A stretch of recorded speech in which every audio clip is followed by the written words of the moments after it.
YouTube? It's your boy Damian Cryer, and I'm back with another video. So today, man, I am actually trying Jack in the Box Texas Deluxe Burger. This is my first time eating their burgers. I've actually eaten their breakfast before, and actually I've eaten their breakfast at nighttime before. Guys, listen. As long as I've been in Texas, I had no idea that they sold breakfast. Like, I know IHOP sells breakfast. I know Golden Corral sells breakfast. I know a lot of the restaurants sell breakfast. But Jack in the Box, dude, they sell tacos, burgers, curly fries, regular fries, deluxe burgers, chicken. This place got a whole smorgasbord of everything. So anyway, I actually got the deluxe. I'm gonna start eating it soon because I don't want my food to get cold. It actually has the tomatoes. It has 2 tomatoes on it, 2 burger patties, the lettuce, and all this good stuff. I also got the regular fries. I have my option of curly fries or regular fries. I decided to go with the regular fries. Scoot my chair over, guys. So I'm gonna say my grace, man, and I'm gonna jump right into this food so it doesn't get cold. You guys know how fries are when they get nasty and cold. Thank you for oops. Thank you, Lord, for this food I'm about to receive, Lord. Thank you for blessing my household, Lord, my family, my loved ones, their loved ones, and their loved ones, Lord. I ask you to continue to strengthen me in every area of my life, Lord, even my weakest areas, Lord. I ask for this and I pray and ask you to bless this food in the name of Jesus. Amen. So, today, May 1st. First of the month, wake up, wake up, wake up. It's the first of the month, wake up, wake up. So today is probably gonna be a really busy day for a lot of people. Time that you get this video out to you guys, this day is probably gonna be just about over with. First of the month, a lot of great things happen. First of the month, a lot of great things. May 1st is a day that a lot of places partially reopened up. Let me get a bite of this.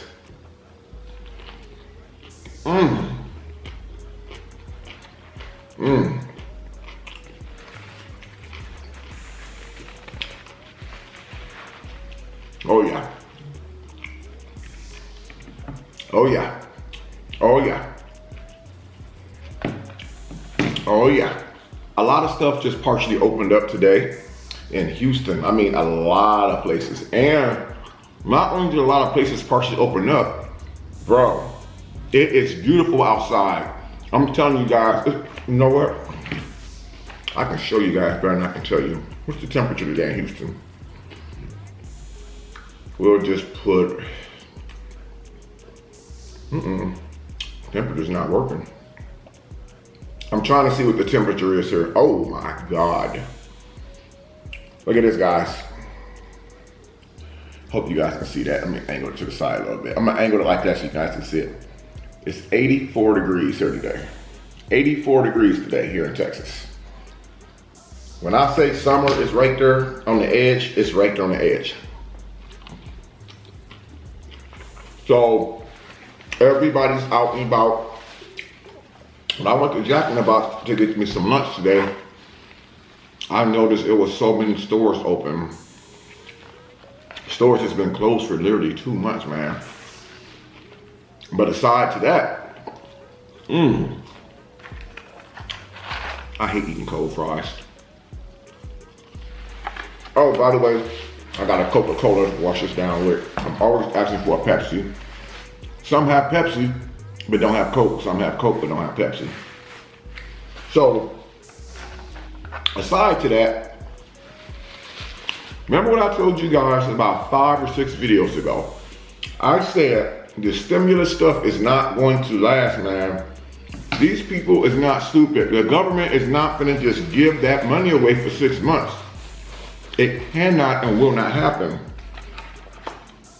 People aren't just opening up places because they feel like it. They're opening up places because the government and their state officials gave them the green light to go ahead and open up those businesses.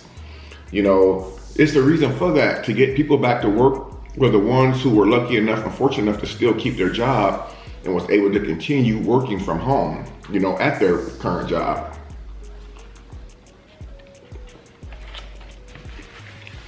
And I tell you right now, everybody was not as fortunate to still have their job. Everybody wasn't as fortunate.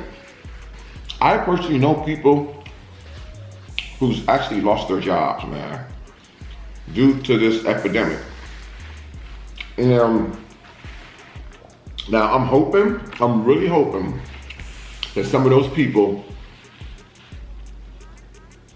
who wasn't fortunate enough to keep their jobs are still able to receive the stimulus package. Now, also on the way to Jack in the Box today, I heard a news story on the radio. Well, the radio host, it was like a commercial or something. They were saying, if you are a single parent with a child under the age of 17, that you need to start filing immediately. Because once that child turns 18 years old, there's nothing. So say for instance, if you have a child that's 17 right now, but their 18th birthday, okay, so this is May 1st. And you have a child, 17, is turning 18 next month, June 1st. I think what they're saying, as long as that you do it for their 18th birthday, you can still receive those funds. I don't know how true it is. Or maybe they were just saying, yes, that's what I think it was, because it would defeat the purpose for them to say, do it before their 18th birthday and then get one stimulus check and then that's it. But I think with the stimulus check, the child also gets benefits, which means a lot of kids that's turning 18 may have Medicaid that will most likely expire when they turn 18. But if you jump on it right now, you not only get the stimulus check, but the teenager, the 17 or 18-year-old, could still get medical benefits. And I'm gonna tell you guys, a lot of kids don't realize how important medical benefits is, man. It is so critical and so crucial right now. Because you can be like 16 or 17 years old, go to the doctor, accumulate a doctor bill, and then when you get in your 20s, 4 or 5 years later, it's catastrophic when you go try to buy you a car or rent you an apartment or something, and then they pull up this credit report saying, well, when you were such and such age, you know, you had all these doctor bills. Let me tell you guys, don't nobody know more about doctor bills than me. When I was working at a steel mill, I had garnishment after garnishment after garnishment. Some of you guys watching this video may know exactly what I'm talking about. So say for instance, I had a bill that was 7 years old, and guys, do not believe that 7-year rule. Or if I wait 7 years, it's gonna fall off the credit report. Oh, no the hell it won't. No, it won't, that's a lie. What you can do is you can dispute stuff on your credit report, even if it is your stuff. Even if you're guilty of the alleged bill that they allege that you have, even if it is technically your bill, you can actually dispute it. And sometimes it will fall off because when you issue a dispute with these companies, and it's free, it doesn't cost you a penny to dispute something on your credit report. Some of those companies actually close down. And they got a certain amount of time to reply to the credit bureau. They don't reply, it falls off. I'm gonna give you guys a perfect example. Y'all ready for this? And this right here is so true. A lot of years ago, I had a 2008 Impala. It was nice. I was still married at the time, but I was going through a hardship. So it was a 2008 Impala. It was red, like a burgundy red color. I mean, this mug, man. When I had the car, I think it might have been in 2011, 2012, when I actually had financed the car. But I'm gonna tell you guys something right now. I had rims on that car. I thought I was the stuff. 2008 Impala. There was all power, leather seats. Had a little, it wasn't a drop top, it was like a little sunroof where I can like push the button and the little roof will go back. So again, I fell on hard times. But the job I was working, was like a roller coaster. It was up and down, up and down, up and down. Meaning, I had all that child support coming out back then. You guys know how many kids I got, you know? So I had back then, not now, back then I had all that child support coming out of my checks.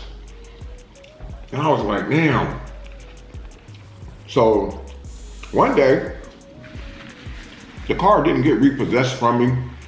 I voluntarily called them and said, hey, I can't afford to pay it anymore. The payment was like, $430 something a month plus the car insurance, which was another $100 and something. That was a $500 payment a month. So I called the company, told them I couldn't afford to pay for it anymore. Come and get it. They told me take the plates off the car, keep the car parked in the driveway, keep the insurance on it until they come and get it. It took 2 weeks for them to come and get that car. Now, even though I did call them, now guys, take notes of this because some of y'all might need to learn this. Even though I called them, voluntarily turned the car in, it still goes on your credit report as a repossession. It's called a voluntary repo. It's the same damn thing. They're gonna run the car through the auction, and if your car note was $20,000 for the car, and you was paying $500 a month, they gonna run a car through the auction. Now, you know they ain't gonna get no $20,000 from no 2008 and 2000 during the year 2012. They may get $7,000 for the car. And what they do is the balance that's owed on the car, which is I think about $12,000, will be applied to you. You will be responsible for paying that. So what happened to me was,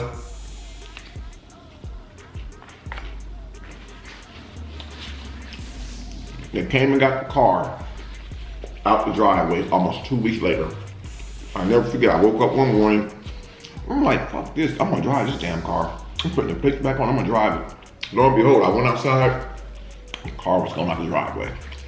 So I was like, cool. They came and scooped the whip up. You know, I wasn't hurt, I was expecting it. The way repos work, when they repo a car today, it doesn't go on your credit report today. Months down the line is when it's applied to your credit report. It can take 7-8 months. Because what happens is the car goes to a facility. It sits at this facility, undisclosed location. And then after everything is tallied out, repo, the people who towed the car, after their fees are paid and all this stuff, and the bank is aware that the car's gonna go to the auction, the car goes to an auction. After the car goes to the auction, you'll get a letter months later saying on this date and time, your car went to the auction and we sold it for this price, so you owe us this balance. So it doesn't go on your credit report right then and there. So my balance, I will never forget. And right now to this day, I still play that number. My balance was $7,777 on that car. That's what they sent me after they ran to the auction. Excuse me guys, I'm blowing food all over the place. I'm like, man, screw you. I let a few months go by. Real talk. I let a few months go by. Now I decided to check my credit report and bam, there it was.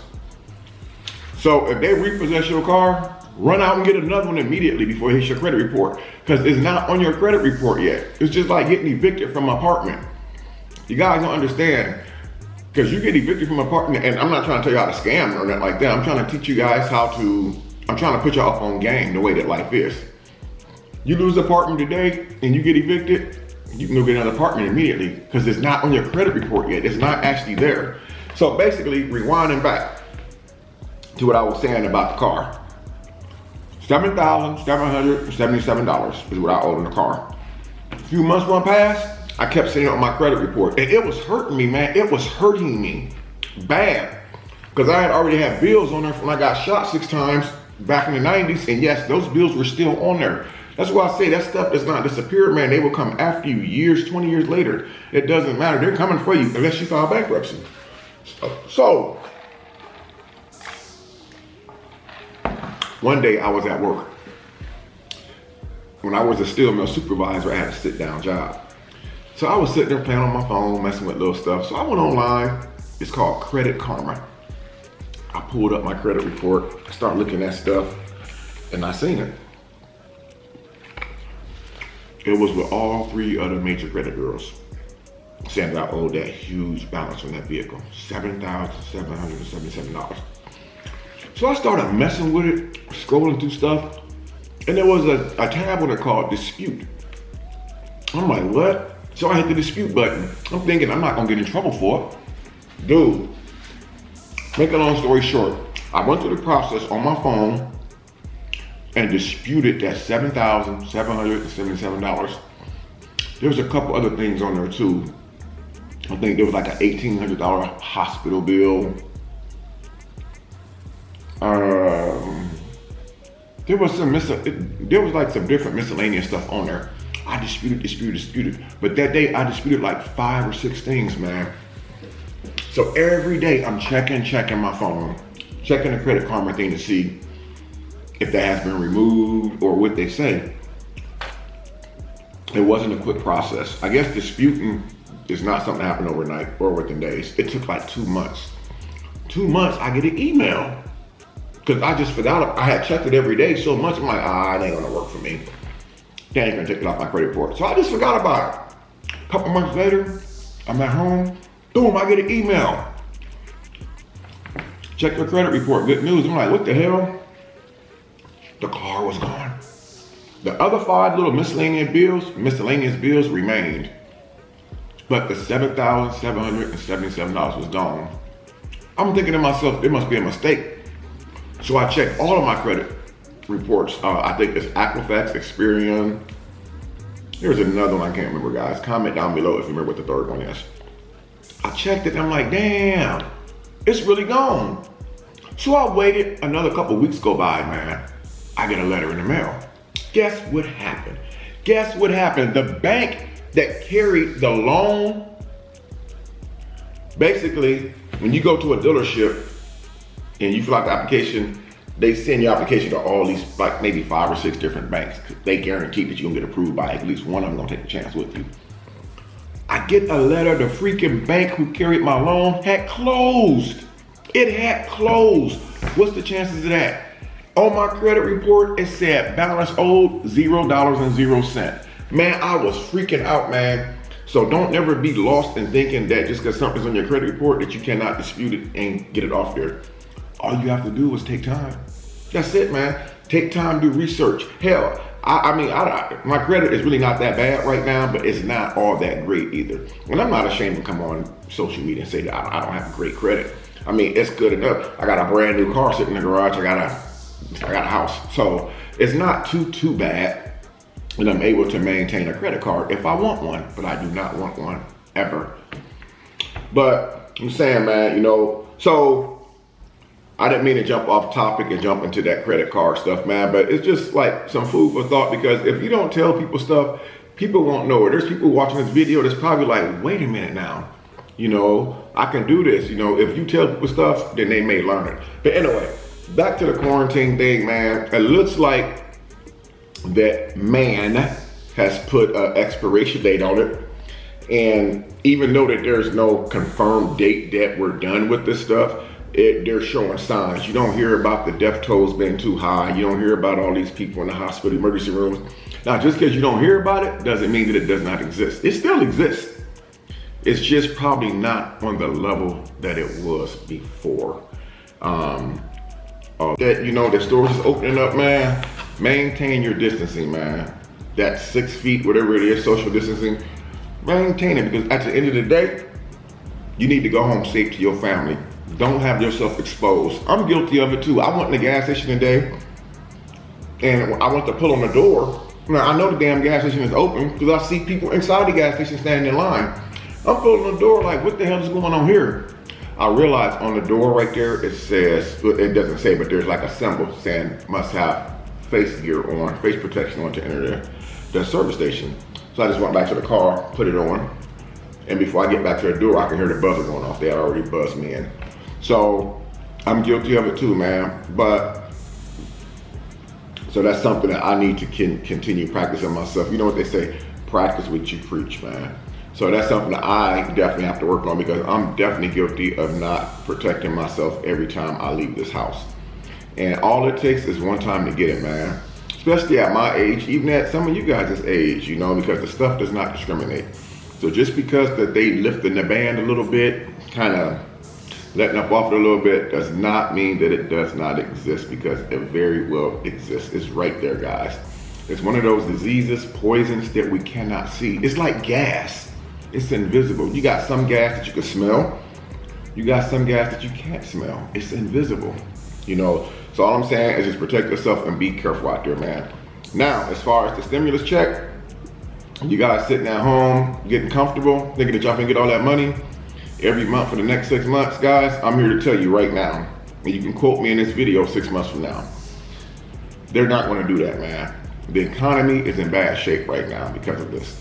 The stock market is in bad shape because of this. If y'all don't believe me, go online and look at your 401k. Look how they've been performing. You're gonna notice that you're gonna have a huge dip in your revenue that's coming in, unless you put everything in guaranteed. So that's just gonna push our economy further and further in debt. And you better believe the United States is not gonna suffer. They're gonna do something to stop the suffer, stop the pain, stop the bleeding. And one of the things they're gonna do is try to get people out the house, get them back to work, so they don't have to keep sending that money. But guys, we all must know and realize that this is gonna be a new way of life for all of us. For the next 20, 30 years, you're gonna see people walking around the stores with masks on, gloves on. This is something that's gonna happen. This is not something that's gonna end. This is a new way of life for us. I said this several videos ago as well. This is a new way of life for us. I don't care what type of work you're in, construction, you work in the food industry, you work in a factory, you a judge. This is a new way of life for all of us now, man. So the only thing we can do is try to just protect ourselves and try to be safe and continue. I think, practicing social distancing is the most important thing for us to do. Don't touch your face when you're out in public. Like, I'm in a store, I see a lot of people, they got the face mask on, the gloves on. And guess what? As soon as that cellular phone ring, they pull that phone out, they pocket their purse, and they on the phone. They put it in their back. All you doing is transferring it. You need to take those gloves off your hand before you answer that phone. But a lot of people ain't gonna pay attention to that until it's too late. But anyway, man, I hope you guys enjoyed this video, man. This Jack in the Box mukbang story time. I'll be bringing you guys another video later on. I hope you guys have a wonderful and blessed weekend. Be safe out there, man.